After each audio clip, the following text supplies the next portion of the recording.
혹시 요즘 재테크 어떻게 하고 있어요? 저는 저 같은 경우는 주식도 하고 코인도 하고 부동산도 관심은 있는데 주변 사람들이 그 오피스텔에 대해서 얘기를 엄청 많이 하더라고요. 그래서 저 같은 경우에도 주식이나 코인에 좀 기웃하다가 그래도 부동산이다. 그래서 오피스텔에 좀 역시 계속 주력을 하고 있는데 이게 맞는 건지 모르겠어요.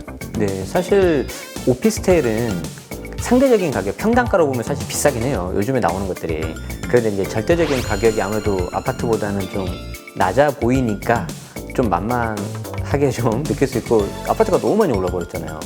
그래서 이제 그 오피스텔을 좀 이렇게 매수하시는 경우가 있는데, 우리는 절세 위키니까 세금 관련해서 설명을 드릴 건데 이거 알아두시면 돼요. 진짜 한 5억, 10억짜리 오피스텔을 내가 잘 한다. 그러면 100억짜리 꼬빌도 살 수 있다.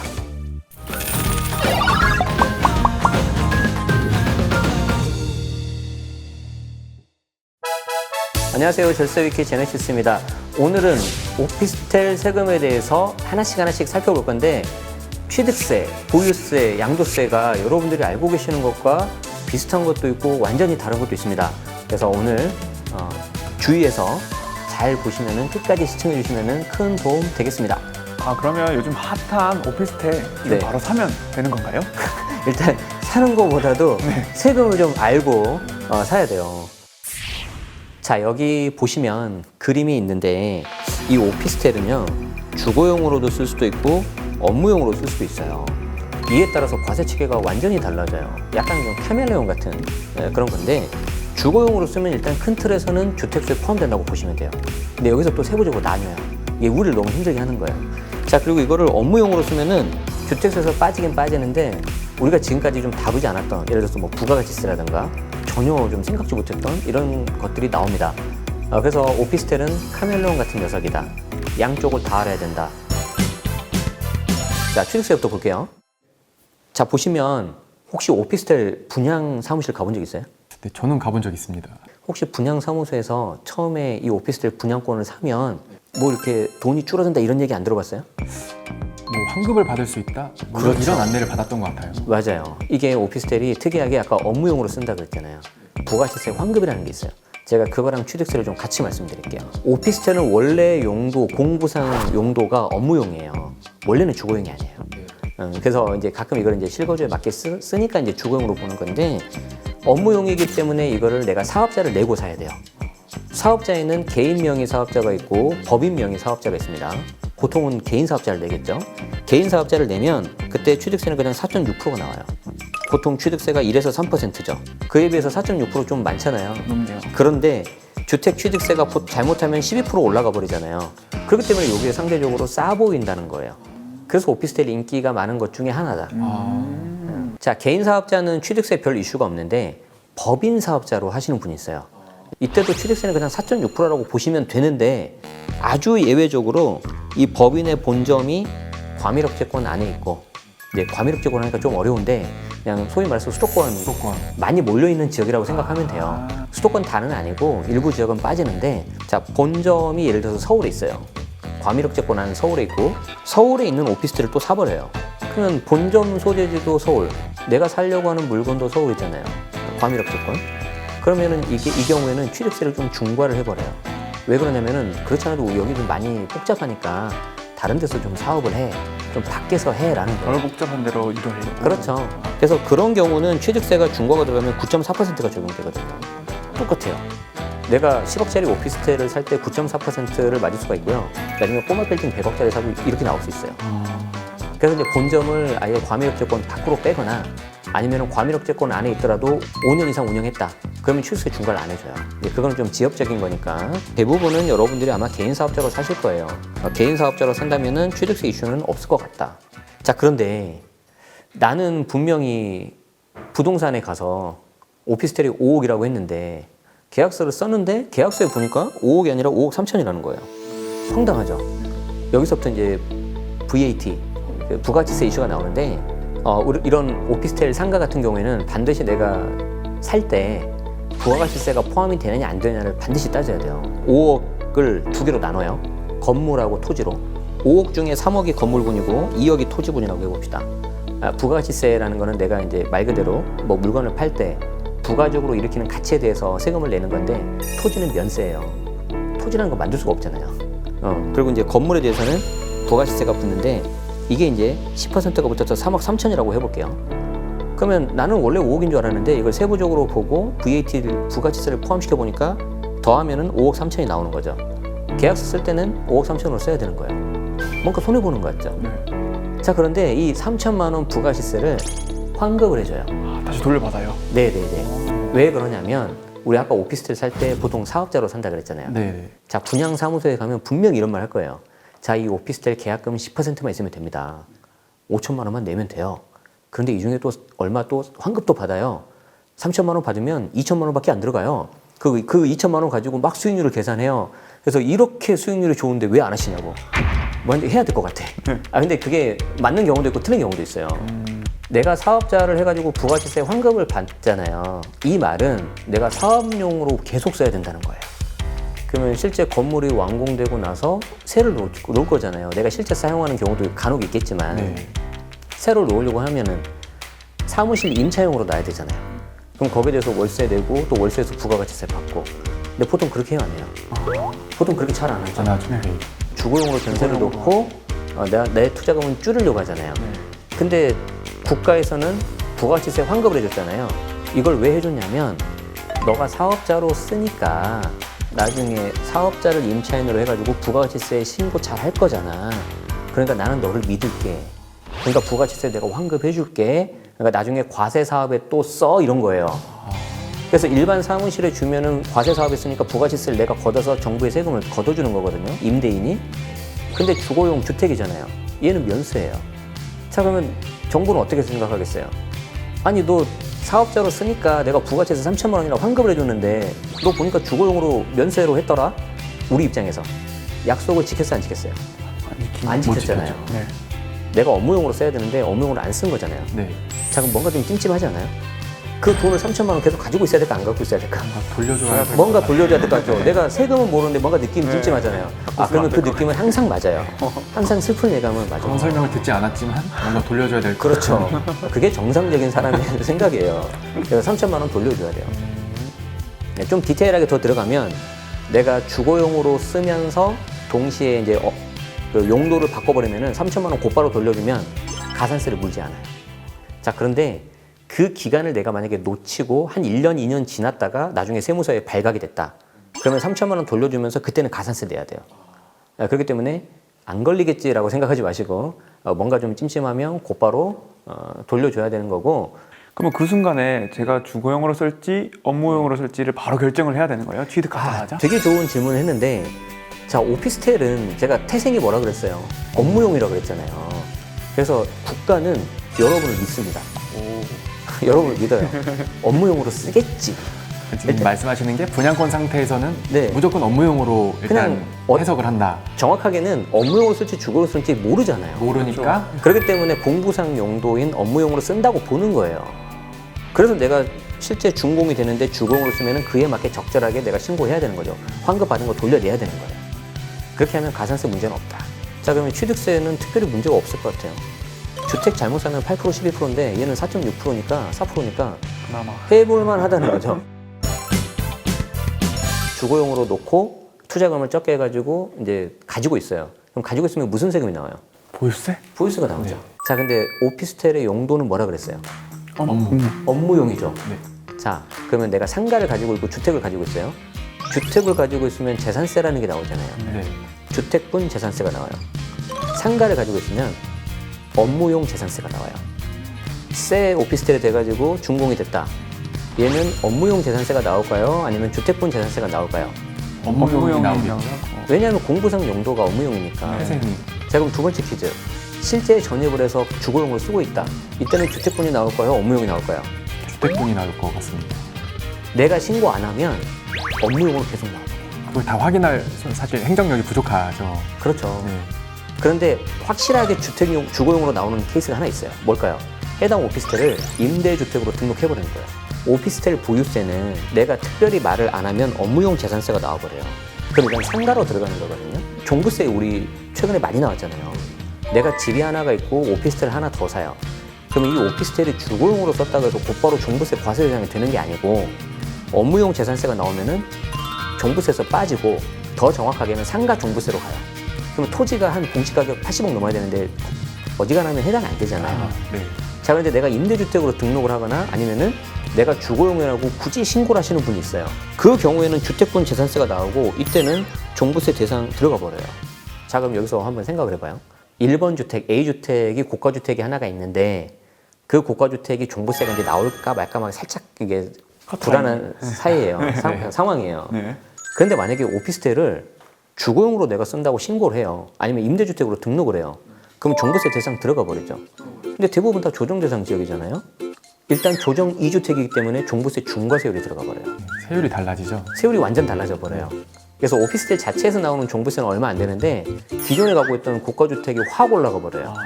좀 상대적으로 좀 연세드신 분들이 나는 대출 그냥 없는데 은행에 넣기 그러니까 한 3% 4% 나오면 월세 받고 하시려는 분들 있죠. 근데 이분들 되게 근검절약 하신 분들이거든요. 주택권 재산세하고 업무용 재산세 보면은 업무용 재산세가 좀 더 비싸요. 그러니까 그걸 보시고 야 이거 왜 이렇게 비싸냐 하면은 주택분으로 하면은 좀 몇만 원 싸져요. 한 몇십만 원. 그래서 그걸 하고 했는데 본인 집이 예를 들어서 고가주택인 거죠. 그러면 종부세 폭탄 맞아버리죠. 터지면서 소탐대실이네요. 완전 작은 거 전형적인 보고. 소탐대실 케이스죠. 네. 그래서 이 경우에는 조금 잘 생각해 보실 필요가 있어요. 일단 업무용으로 가는 거기 때문에 그대로 놔두는 게 나을 수도 있다. 네, 너무 복잡해서 모르고 네. 그러시는 분들이 참 많을 당연하죠. 것 같아요. 네. 그래서 재산세를 줄이려고 내가 했는데 보니까 종부세 폭탄을 맞을 수도 있다. 자, 그럼 우리 입장에서 이게 주택분이 나오는지 업무용이 나오는지 어떻게 알아요? 모르죠. 모르죠. 그때는 어떻게 하냐면은 이게 주택분입니까 업무용입니까? 그 구청에 전화해 보면은 알려줘요. 한 번 주택 용도로 정해진 거는 업무용으로 바꿀 수 없고 그런 바꿀 건가요? 수 있어요. 바꿀 수 이제 있나요? 그거는 제가 말씀드리려고 했는데 몇몇 지자체들은 만약에 A에서 B로 소유자가 바뀌잖아요. 그러면 알아서 업무용으로 바꿔버려요. 다시 리셋시키는 거네요. 네. 왜 바꿀까? 재산세가 더 비싸서? 당연하죠. 항상 그 사람들 입장에서 생각하면 돼요. 뭐 여러분들을 뭐 편리하게 해주려고 하는 것도 있는데 배려해 주는 게 저는 아니었네요. 첫 번째 목적이라고 봐요. 업무용 재산세가 나오는 게 더 유리한 경우에는 그냥 가만히 계시면 돼요. 안 바꿔주는 지자체도 있거든요. 그럴 때는 내가 주거용에서 업무용으로 바꾸고 싶다. 그럼 어떻게 하면 되냐면은 실제 사무실로 임차를 놔야 돼요. 그리고 부가치세까지 걷어야 돼요. 그래서 그 현황 같은 거 증빙해가지고 매매 계약서 달라고 하거든요. 그 계약서 제출해가지고 업무용이라고 바꾸셔야 돼요. 주거용으로 바꿔도 괜찮다 하시는 분들은 실제 또 주거용으로 써야 되죠. 그래서 거기에 맞게끔 신고를 하면 돼요. 자, 우리 보유세까지 살펴봤는데 사실 제가 일부러 보유세까지 하고 설명드리려고 말씀 안 드린 게 하나 있어요. 자, 우리 취득세에서 별 이슈 없다 그랬죠. 네. 근데 하나가 더 있어요. 이게 좀 어려운 건데 2020년 8월 12일 이 날짜를 기억하셔야 돼요. 우리 취득세 중과가 적용된다고 했었잖아요. 네. 취득세 중과가 적용되면 1에서 3% 낼 취득세를 잘못하면 8%, 12% 낼 수 있어요. 5억짜리 집을 사면 1% 500만 원 냈어요, 취득세를. 잘못하면 12% 6천만 원 내야 돼요. 근데 좀 와닿죠? 네. 크게 와닿습니다. 네, 크게 와닿죠. 자, 그런데 그 취득세 중과 주택수를 계산을 할 때 조합원 입주권, 분양권, 그리고 주거용 오피스텔 있죠. 원래 이게 안 들어갔어요. 자, 근데 이게 조심해야 되는 게 취득세, 주택수에 들어가는 거예요. 양도세, 주택수는 그냥 다 들어가요. 예, 취득세, 양도세 이제 다 따로따로 봐야 돼요. 2020년 8월 10일 이후에 취득하는 조합원 입주권, 분양권, 주거용 오피스텔은 주택수에 포함이 되는데 그럼 이거 주거용인지 어떻게 확인할 거예요? 내가 2020년 8월 10일 이후에 취득했다 하더라도 지자체에 전화해서 물어보니까 업무용 재산세가 나온대요. 주택수 들어가 안 들어가요? 안 들어가요. 안 들어가요. 이 경우에. 그런데 이제 주택분이 나오고 있다? 그럼 이거는 주택수 다 카운트 돼요. 그래서 오피스텔 자체는 중과가 안 들어가지만 취득세, 주택수 들어가 안 들어가? 들어가잖아요. 맞아도 그러면 내가 집을 사는 순간 4번 주택이 돼요. 4번 주택. 취득세 12% 나와요. 그럼 오피스텔 분양권의 경우에는 20년 8월 12일 이후에 취득했을 때 어떻게 되나요? 다음에 물어보려겠는데 미리 말하면 아주 좋아요. 선배님. 자, 지금 여기 보면 조합원 입주권, 분양권, 주거용 오피스텔은 뭐 제외되고 포함되고 나오는데 오피스텔 분양권은 해당이 될까 안 될까? 얘는 해당 안 돼요. 왜냐하면 공부상 용도가 업무용이고 이제 좀 더 어렵게 말하면 지방세법에 주택으로 되어 있는 것만 적용이 되는데 주택으로 안 돼 있잖아요. 그렇기 때문에 오피스텔 분양권은 신경 안 써도 된다. 자, 양도세는 지금까지 설명드린 거 있죠. 네. 싹 다 잊으세요. 다 잊어요? 다 잊어요.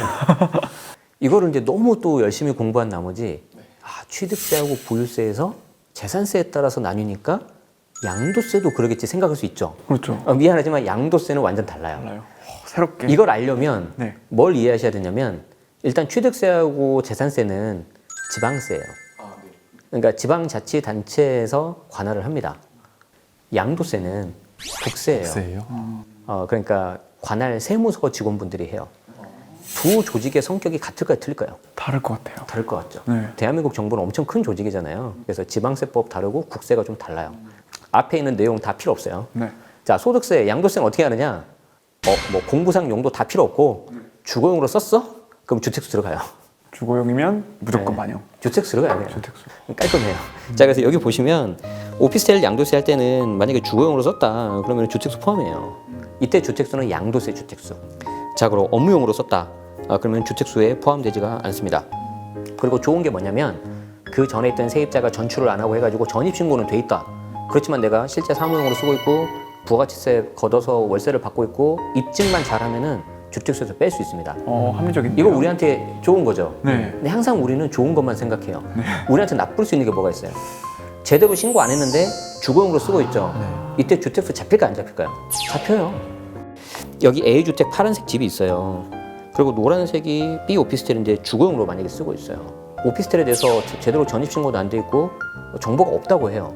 자, 근데 이 사람이 A주택에 대해서 비과세 신고를 해버린 거예요. 12억 초과분에 대해서는 신고해야 될 거 아니에요? 네. 세금이 나오니까. 자, 그러면 여러분들이 세무 공무원이라면 이게 비과세가 되는데 이 사람 봤더니 오피스텔 하나 있는 거예요. 근데 오피스텔 전입신고 안 돼 있는데 그럼 업무용으로 써야 되는데 제대로 된 계약서가 없어요. 이상하잖아요. 네, 그래서 만약에 갔더니 예를 들어서 어떤 사람이 뭐 라면을 끓여 먹고 있었다. 그랬더니 여기서 거주하시는 거 맞나요? 예를 들어서. 그래서 확인이 되는 순간 주거용으로 보겠죠.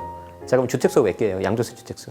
두 A, 개죠. B 두 개죠. 네. 자, 두 개인 경우에 일시적 1주택 비과세 특례에 해당이 안 되면은 비과세가 될까 안 될까요? 안 됩니다. 안 되겠죠. 네. 그리고 얘가 A가 강남이라 그랬잖아요. 교정대상 지역이잖아요. 양도세에 중과가 들어가죠. 그냥 한 방에 날아가는 거예요. 와.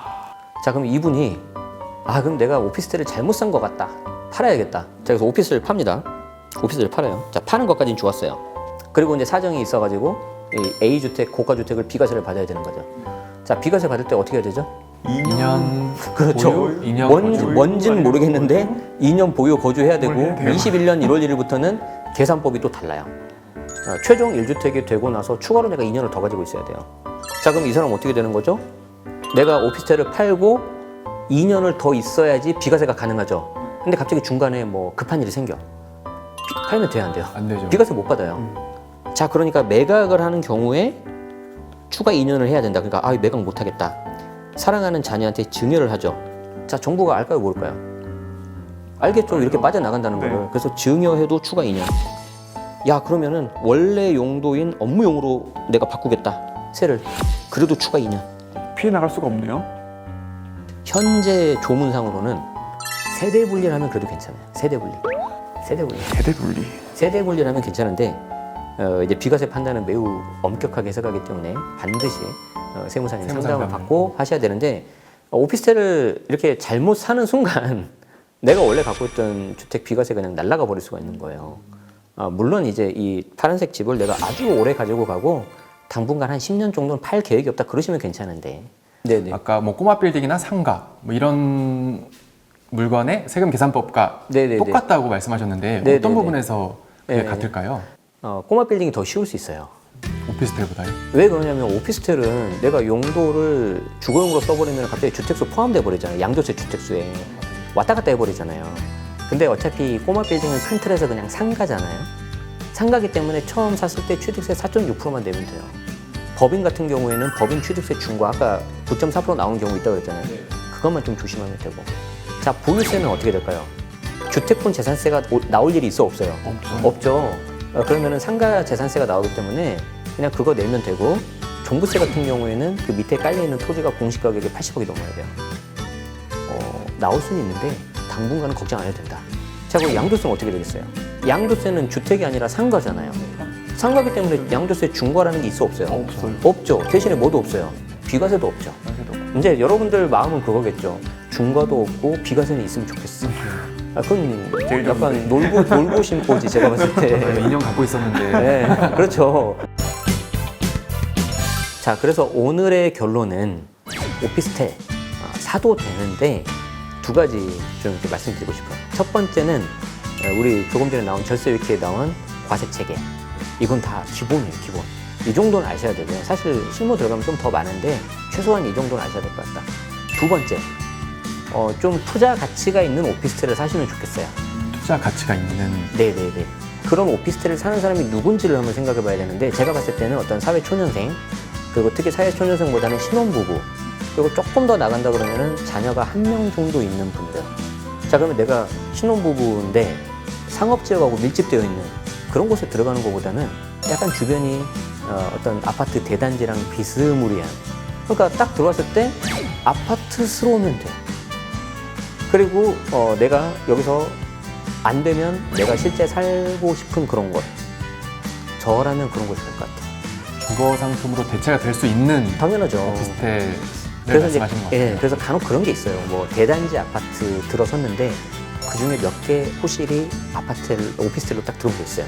그러면 그 대단지 아파트 커뮤니티나 그런 거 다 누릴 거 아니에요. 오피스텔 플러스 아파트 더한 뭐 아파텔, 그런 데가 인기가 많겠죠. Chai TV